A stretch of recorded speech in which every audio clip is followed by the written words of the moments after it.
Ladies and gentlemen, let me tell you about one of the slickest mind tricks that corporate America loves to play on its employees. They like to call us the team, like we're all a bunch of NFL, NBA, or MLB superstars. But don't be fooled, my friends, because it's nothing more than a clever manipulation to keep you in line and obedient. On day one, walk into your cell on Cubicle Row, and what do you see? A reusable banner that says, "Welcome to the team." They make it sound like you're about to suit up for the Super Bowl, like you're the LeBron James of photocopying or the Tom Brady of spreadsheet analysis. But let me break it down for you folks. You're not a team. You're a bunch of cogs in the corporate machine, at least in their eyes. They want you to believe that you're all in this together, that you're part of some grand mission to achieve greatness. They even get everyone calling each other by their last names like we're some NFL franchise. But let's be real here. You're not playing a sport. You're being played in their game of corporate politics. And it's a game where the rules are constantly changing, and the referees are wearing suits and ties. You do the work, they make a fortune, and you're doled out a pittance.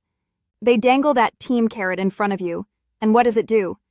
It's designed to make you feel like you're part of something bigger, like you belong. And when you feel like you belong, what do? You conform. You stop questioning authority. You do whatever it takes to stay on the team, even if it means sacrificing your values and sanity. They use this team nonsense to create a false sense of camaraderie. But let me tell you something, folks. True camaraderie doesn't come from forced team-building exercises or cheesy company picnics. It comes from shared experiences, from working together because you want to, not because you have to. Why not put their nonsense to the test? Each time the so-called team scores and howls together in that fake happy cheering stunt to make the boss proud, slap a coworker on the butt like they do in football. And when HR calls you into their sanctimonious chambers, explain that you were just being part of the team. And don't get me started on those team-building workshops these myopic windbags bring in to brainwash employees.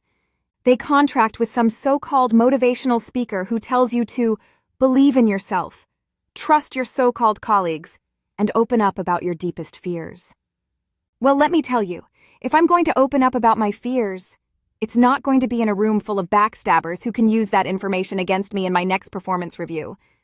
So next time your boss tries to pull that team nonsense on you, just remember, you're not a quarterback, a point guard, or a slugger.